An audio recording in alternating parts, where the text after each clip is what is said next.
Tim Hegg of TorahResource.com, he has this brief note concerning our verse in question. Let me pull a quote from Tim Hegg for you. I'll put this on the screen as well.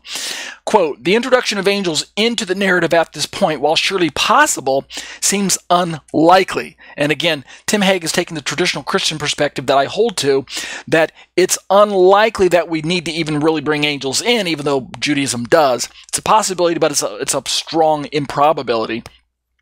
And that's why Tim Hegg said it's surely possible, but it seems unlikely. And why? Tim Hegg says the most natural reading of the text is simply that a God is represented in some form of plurality. How that plurality is explained, we'll look at that shortly.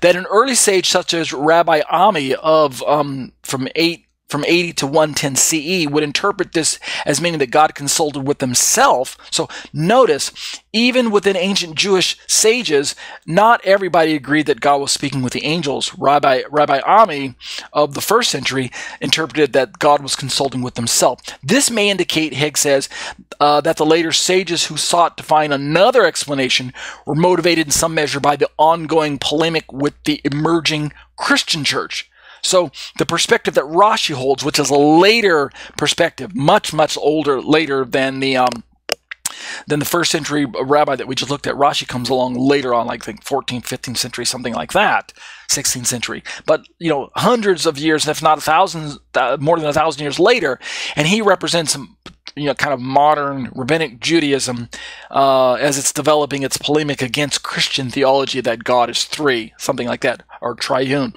So Tim Hegg's just trying to show you that earlier rabbis perhaps held to the idea that God is somehow being represented as a plurality, even though we can't understand fully how this plurality works itself out. So indeed, he concludes by saying the early church fathers saw in this text a warrant for their view of the Trinity. Right? When we talk about a plurality within the Godhead, even though we're talking about one God, each of the ancient rabbis found out ways to explain the plurality of God, even though he's a unity, talking about the various breakdown of the forms of God, the Sephirot. It gets all kind of mystical. The word of the Lord, of course, gets put in there. The angel of the Lord, who all are somehow God and yet more than God, things like that.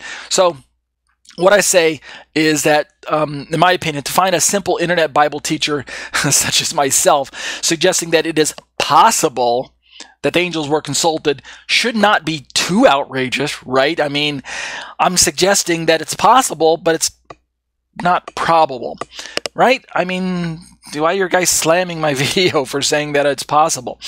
To be sure, even the esteemed Messianic Jewish activist, apologist, and Bible teacher Dr. Michael Brown believes that this is simply one possibility out of many. One possibility out of many. In fact, why don't we watch his take on this passage right now? Right? Let's bring in a video from Dr.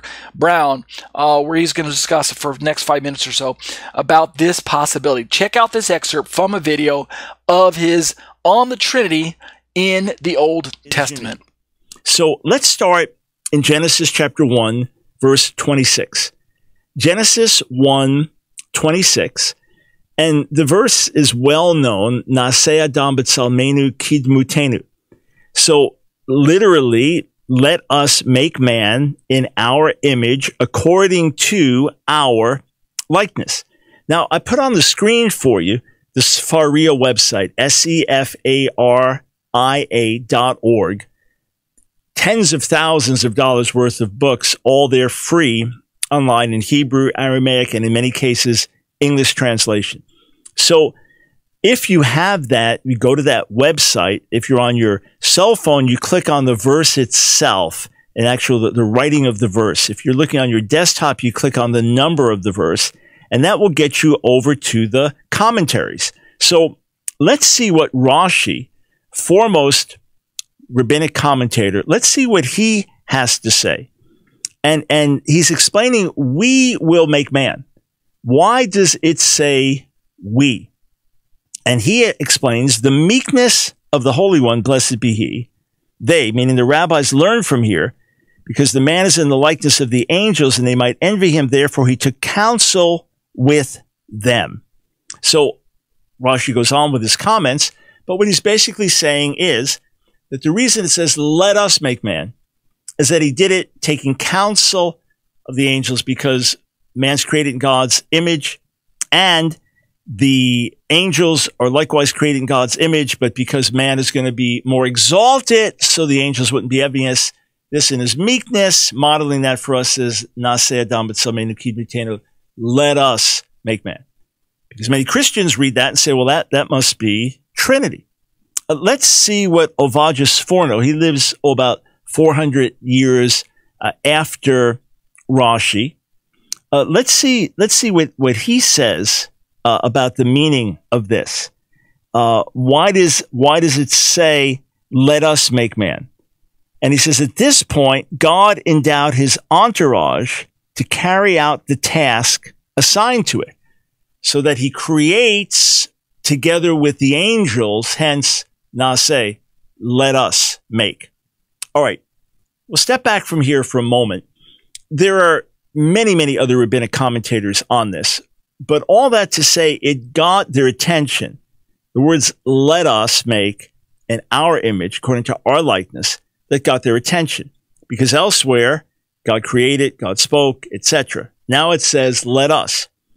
So the idea that this is God and the angels, there's no text elsewhere in the Bible that supports this notion, where God is taking counsel with the angels. Again, it's not impossible. It's just not supported with clarity anywhere else in the Bible. Other scholars say it's the plural of deliberation. Let's do this. Come on, let's do this. You even say it to yourself. The question is, why our image? Why our likeness in the plural of deliberation? Others say it's the majestic plural, where the king says, let it be known that we have decreed, speaking about himself, but he says we. Others question whether it would work out grammatically like this. And then many Christians say it's God's triunity, hence let us. And there's a hint of it early in Genesis. Can we absolutely argue for that? No. There are other possible explanations. Suffice it to say, it is in harmony with God's triunity. It's not a proof of God's triunity. There are other ways to read the verse, but it is in harmony with God's triunity. Okay. All right. Did you catch what Dr. Brown was saying there in the video? Okay. It is a possibility that God was conversing with the angels about what God himself was going to do, but it's not a strong probability. We don't even need to bring in God talking with angels when we have enough evidence from the rest of the Bible that God in his complexity could simply be referring to himself in plurality in a number of ways. So other possibilities that have been offered by Bible students are that Moshe was indeed referring to the single creator known as Elohim, yet simply writing in what we call the majestic plural, i.e. the royal we. That is a way of speaking of God in plural, even though he is a singular entity. That's a possibility that we have, as Bible students, have recognized. Let me just show you the Hebrew and the Greek there as I'm explaining this. So God speaking in the royal we, that's one possibility. Other Bible students along the same line like to imagine that God was simply using the plural of deliberation, the way a person might kind of think out loud to himself just before making a decision to do something. I step into the kitchen, I'm going to make a sandwich, and there's no one else around, and I say, let me think, what should we make today? Should we make a peanut butter and jelly sandwich, or should we go for the ham and cheese? Well, it's obviously an easy decision because ham is not kosher, so I'm going to go for the peanut butter and jelly. So I say to myself, okay, Ariel, that's a good decision. Let's make the peanut butter and jelly.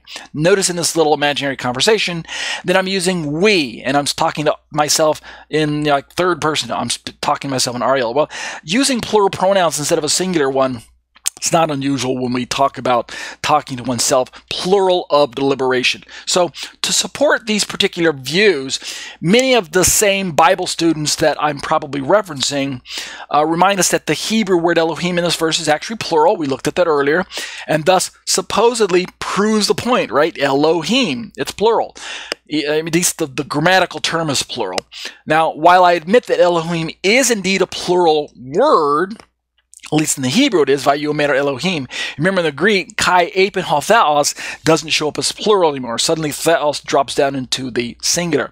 So while I do admit that Elohim is indeed plural, I would remind the careful Bible student that most of the time, this noun, nevertheless, is usually paired with singular verbs, just like we have here, Vayomer Elohim, the singular verb of and said. So the singular verb paired with the plural noun thus doesn't represent that it's a plural noun that we should be reading as a text. So it's not to be understood as referring to a plural being. And God's said, or the gods said, Na'aseh Adam b'tzalmenu kidmutenu. No, that's not the best way to read the passage. So in case you didn't catch it, let me just tell you one more time, because this video is getting quite lengthy. What is my understanding of this passage? What exactly is my personal interpretation of this passage as I'm drawing this, trying to wind down this video? Listen very carefully. If you have to slow the video down to half speed to catch this, or pause it or rewind it a few different times, I'm fine with that. But please don't misunderstand or misrepresent me in your comments.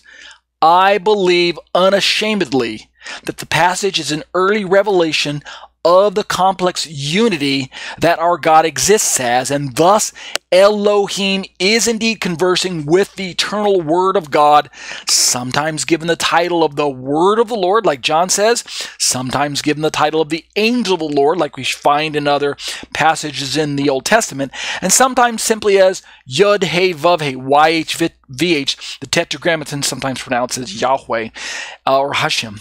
All right? This is the complex God that we serve. And in my opinion, this explanation is sometimes referred to as the plural of fullness when we talk about Elohim. So